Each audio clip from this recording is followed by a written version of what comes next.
personnel who would stage a protest. Can you please shed a light on that?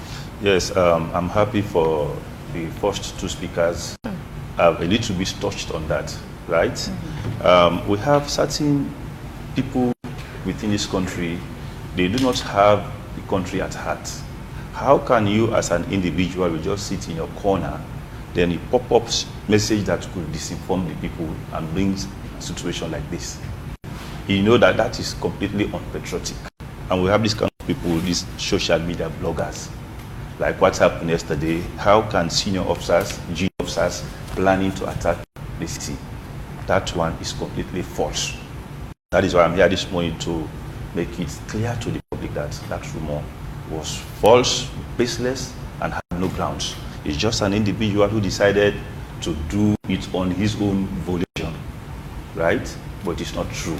And these are some of the people that actually we need to get. That information was not correct. And not that one also, there are two of them. That also, the other post said SLP and RSLAF are planning to clean the city at the central business area. That one also is false. It's not correct. It is not from the ONS, neither from the RSLAF or SLP. Okay. And with regards military activities concerning maybe illegal occupants or squatters around the military barracks. Yeah, there is a press release we prepared 2 days ago. It is notification for eviction, which we are doing now, trying to let the message reach the actual people within all barracks locations across the RSLAF or within the country, right? We have categories of people that need to leave the barracks. One of them is the retirees. Those who have retired from serving the RSLAF, they need to leave the barracks. This category of people, upon retirement, they have 3 months period to stay within the barracks. Within this period, these 3 months, 1, they have to work out their payment.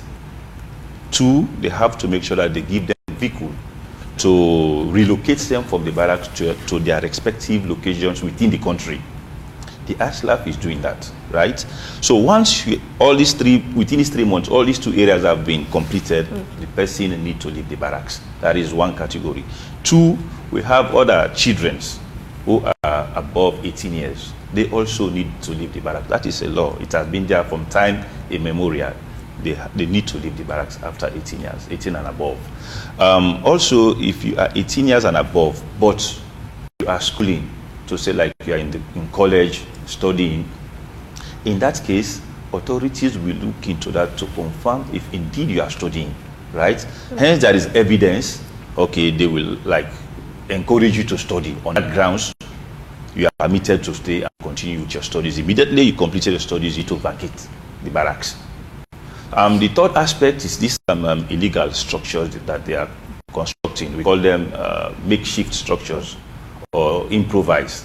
Yeah, because we have this problems of accommodation. There are soldiers, they tend to construct big accommodation for themselves. No problem with that. But if you have retired, you don't use these structures like what some are doing. They rent them, bringing illegal occupants into the barracks. Or because you are thinking that you are the one who constructed the structure and you have retired, they continue to hold on the structure because it is your property as you think. That is wrong. So this is the warning to all of them to quickly leave the barracks now.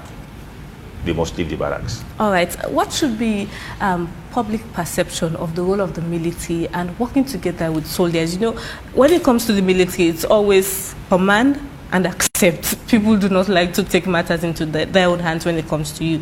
But what should be the perception? How should the public work with you, especially during these times? Well, we are talking about the military, the role. Well, RSLAF is not working alone. Okay. At this modern time, we're talking about the security sector that comprises the RSLAF, the police, and ONS is the head of this thing. Okay. So the public can approach us maybe through ONS, depending on the issue. And then also we are open to the public. Like for example, we are working the Directorate of Information and Public Relations, right? That one is also open to the public. So issues that need ASLAF attention, they can approach us. For example, like if you are seeing fake news, other things that have to do with unrest in this country, there is need to contact ONS or the ASLAF. They bring this information to us quickly for our timely approach into these issues, for us to be on the top of situation. We need this information as early as possible. They can approach ONS with it. They can even approach us with it. We will now know what to do. So we are open to the public. Okay, this is definitely out of what we're discussing, but I want you to shed light on, the role of women in the military as well, and what are some of the progress that have been made in the military? The role of women in the military, we have a particular directorate, which is gender and equal opportunity, right? I think they would be the better people to handle this issue because it is a whole lot of discussions, right? But I'm telling you, as now, the women are doing very well in the military, and then they have their equal rights. They are everything what women should do in the ASLAF. They have the opportunity to do it, just like what we the men are doing. But as I said, the directorate is supposed to have the responsibility to actually delve into it deeper. Okay, finally, for me, you made mention of the makeshift structures. How did they get to be there, and why are you calling on them to live there? These are improvised structure. We all know there are constraints with accommodations. We have that challenge, right? So if you come into the barrack, we have land, vast lands. Some of them will tend to make a structure so that they can house themselves. But when you retired, the property is not yours. It's the property of the military. But if you continue to stay there, you have retired. That is the problem. You need to leave that place because it's not yours. It is being constructed within the confines of the military. And also this area of encroachment, most people, if you look at Morinto, First Barracks, other barracks locations, civilians are encroaching, coming to make structures within military territories. Those are the people. This time round want to take our ground.